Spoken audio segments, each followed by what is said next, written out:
Assalamualaikum warahmatullahi wabarakatuh. Mata kuliah struktur beton prategang kali ini akan membahas tentang prinsip dasar beton prategang. Oke, kita langsung saja.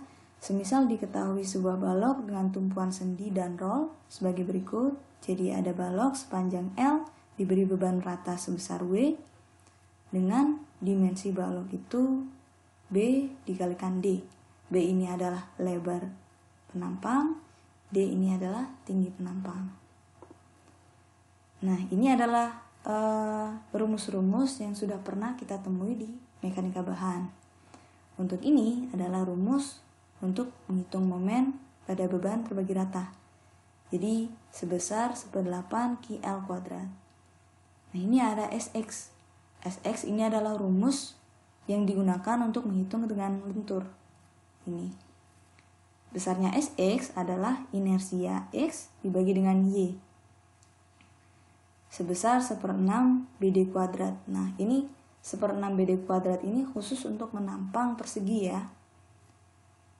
Kalau penampangnya bentuknya beda lagi, ya rumusnya akan beda lagi.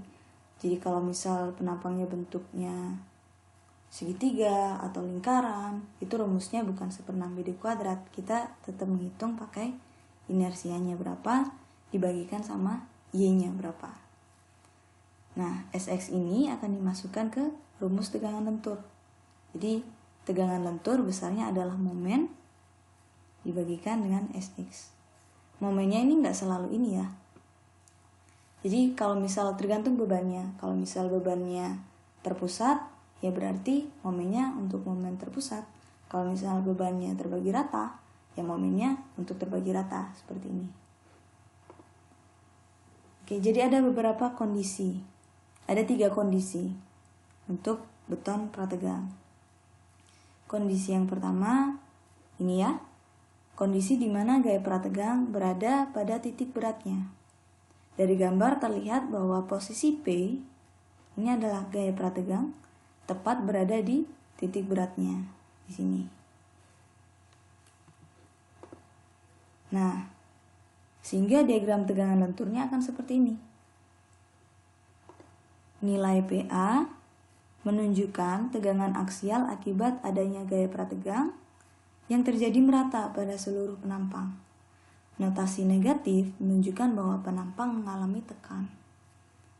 Nah, nilai yang ini menunjukkan tegangan lentur akibat adanya beban luar atau beban eksternal, yang mana serat atas mengalami tekan, serat bawah mengalami tarik.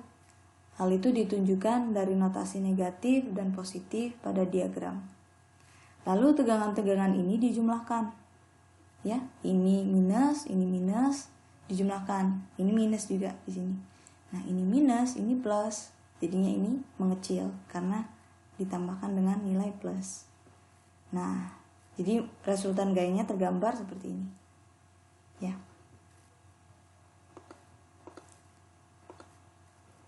Nah, kondisi yang kedua adalah kondisi di mana gaya prategang tidak berada pada titik beratnya. Dari gambar terlihat bahwa posisi P, gaya prategang ini, memiliki jarak sebesar E dari titik beratnya. Ya, jadi P ini letaknya tendon ya, yang diberi dengan gaya prategang. Nah, ini adalah gambar diagram lenturnya.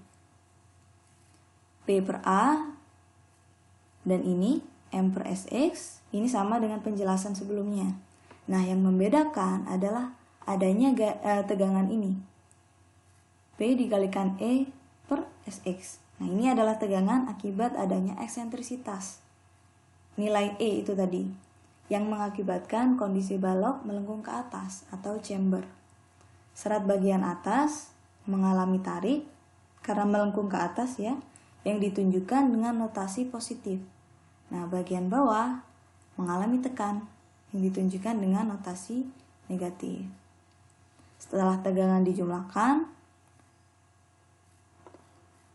resultan diagram tegangan lenturnya menjadi seperti ini. Ya. Nah, ini adalah kondisi ketiga, di mana tendon memiliki eksentrisitas di titik tertentu saja. Jadi di sini Kalau yang sebelumnya kan eksentrisitasnya sepanjang bentang, dipasang sepanjang bentang. Nah, tapi kalau kondisi ketiga, eksentrisitasnya tidak sepanjang balok, jadi hanya di titik tertentu saja. Sebagai contoh ada di titik tengah. Nah, berarti kan tendon ini memiliki sudut tertentu ya. Ini sudut tertentu. Digambarkan dengan simbol theta. Sehingga nilai P ini harus ditransformasikan menjadi gaya vertikal dan horizontal. Nah, ini setelah ditransformasikan. Jadi P cos theta untuk horizontalnya, ini juga P sin theta untuk vertikalnya. Nah, yang di tengah-tengah sini menjadi 2P sin theta. Nah, di mana besarnya momen akibat gaya prategang bisa dicari dengan rumus berikut. MP ini ya, momen akibat prategang sebesar P sin theta dikalikan L per 2. Dari mana? Dari sini. Nah, P sin theta dikalikan L per 2. Momen gaya kali jarak. Jadi gayanya ini P sin theta, titiknya di sini. Nah, dikalikan jarak dari gaya ini ke titik yang kita tinjau. Jadi P sin theta dikalikan L per 2. Atau nilainya sama dengan P dikalikan E. Jadi P yang ini dikalikan nilai E, besarnya eksentrisitas. Gitu ya. Nah, persamaannya kurang lebih sama dengan kondisi yang kedua. Namun yang membedakan hanyalah karena adanya transformasi kayak ini tadi. Jadi kalau yang kondisi kedua itu kan minus P per A. Nah, kondisi ketiga ini P-nya diganti dengan P cos theta. Diganti dengan ini, P cos theta ya.